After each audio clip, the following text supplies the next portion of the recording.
माझं नाव सुदर्शन अनंतराव शेळके, राहणार हलगरा. हे माझा ऊस आहे. ऊस पूर्वी 4 वर्षाखाली कमीत कमी 14-15 महिन्याच्या नंतरच जायचा ऊस कारखान्याला. एवढ्या मुश्किल होती की असं बेहिसाब मुश्किल होती.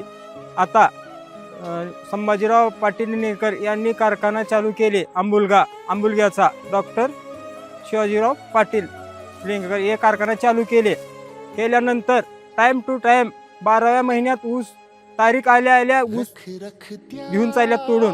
मी या कारखान्याचा मुकदम आहो. माझ्या मागे 30 लोक आहेत आणि हे मी संभाजीराव पाटलाच्या कारखान्यावर आहो. मस्त टायमावर पेमेंट देते आणि कारखान्याचे शेतकऱ्याचे ऊस नेल तरी बी टायमावर पेमेंट देते. चांगलं आहे. आम्हाला शेतकऱ्याला हे कारखाना चालू केल्याबद्दल इतके चांगले दिवस आल्यात की अति चांगले दिवस आल्यात. तिच्यासाठी संभाजीराव पाटील निळेकर यांचा मनापासून आभार मानतो.